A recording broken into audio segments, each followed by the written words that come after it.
Welcome to our week. This week we're talking about ways to differentiate, including the curriculum that we're already using. A simple definition of differentiation is changing or tailoring or modifying our instruction to meet each individual student at their level and at their needs.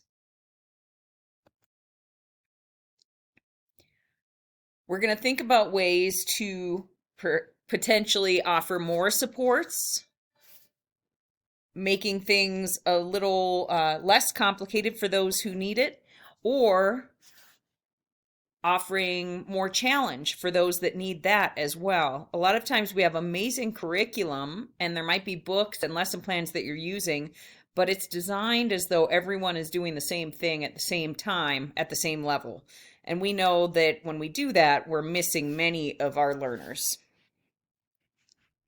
There's 4 different ways to differentiate. One is the content, meaning if I'm going to teach something and a child already knows the content I'm going to teach, I better choose some other content or a related topic, but not the same. Content can be changed based on a student's readiness or reading level or proficiency level with what you're getting ready to teach, or it could be interests. So if there's something that a child's super interested in exploring further, and again, the content I'm planning on teaching a lot of the group doesn't fit with their needs, I can change the content.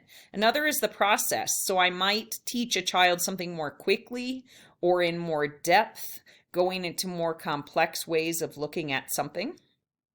I could do that individually or in small or large groups. The product, that's how a child shows what they're learning. That could be talking with me one-on-one, doing a presentation or something special like that, or creating some type of model or drawing of what they learned. And then the environment. So we know some students do very well working in groups. Some need more individual or alone time. And we want to create more of those calm areas and those collaborative areas, different types of arrangements within the room to meet each individual student's needs. A differentiated classroom really accepts and honors and respects all the differences that students come to us with. And think of yourself more as a guide on the side or someone that's helping coordinate and work and flow and check in with individual or small groups of students versus what some call the sage on the stage, or the teacher providing all the information to everyone at the same time. So we're doing less of providing and more of coordinating. Some models do this by their very nature. Montessori is a good example of a model that does a lot more coordinating and working with students at the level they're at versus a lot of teacher directed and oriented time. And then students have choice. So offering choice is always a way to differentiate. That could be about the topics they're studying or about the things they're doing. And it looks like students working in different areas or on different projects. You might hear soft chatter and when we're getting it structured. So there's noise happening in the classroom. It's not a super quiet classroom, but we can still set rules and structures so that it's not chaotic, but what I like to call organized chaos. So someone walks in and it might take a moment to figure out, who is working on what in what area, but there's still very particular rules and structure and order within the class. So for instance, if a few children are working on one project, there might be a rule that only 3 or 4 children can be in a certain area or working on a certain thing at a time, and rules like that to help structure the class. Another way to differentiate is based on a student's learning profile or interests, or Howard Gardner talks about multiple types of intelligence. So again, all of us have varied areas that we're stronger in, and these can all be built upon though, however, as well. So it's not that someone that has musical intelligence is only doing things related to song, but it could be a way to capitalize on their strengths and help further develop that area of intelligence. So there's musical intelligence, bodily kinesthetic intelligence, and interpersonal intelligence. There's going to be a total of 8 that we're going through. But thinking about teaching rhythms, patterns, introducing music, songs, instruments, that's all going to support that child with musical intelligence. Bodily kinesthetic. So that could be big body movement, giving opportunities, and you can tell a child that really needs more movement than we're providing them in class because they're kind of wiggling and all over the place. So offering more opportunity for that through dance, through sports, through running and outside playtime.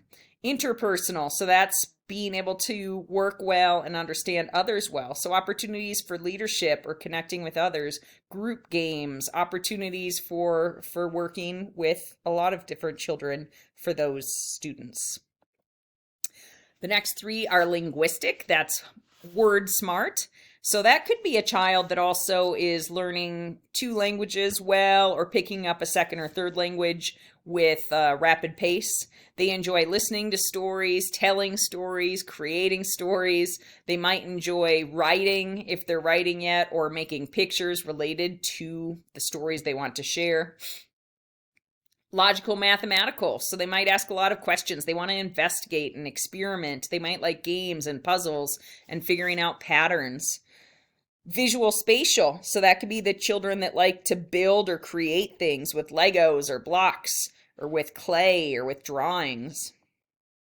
And then we have intrapersonal, so that's a good understanding of self. So having opportunity for them to reflect on their own needs, having one-on-one conversations, being able to have particular art to represent how they're feeling, and then naturalistic or nature smart.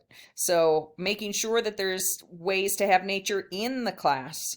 That could include gardening, that could include caring for nature, that could include spending some extra outside time for those that are really moved by nature as well. Another aspect of differentiation has to do with our levels of questions.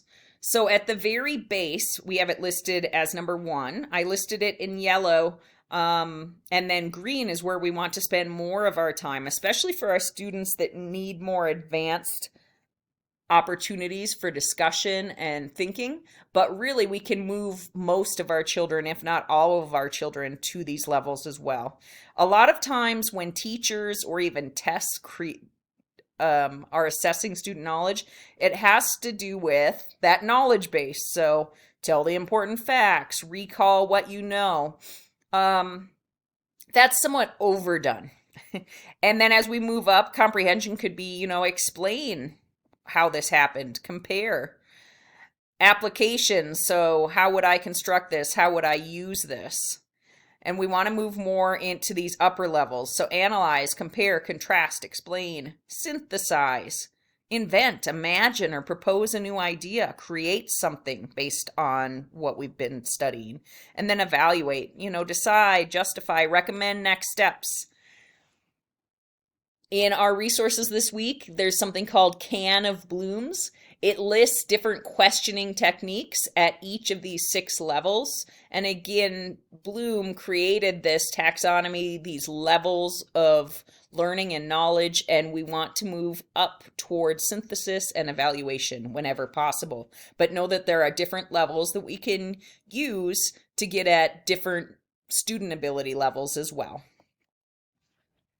I look forward to having another week with you.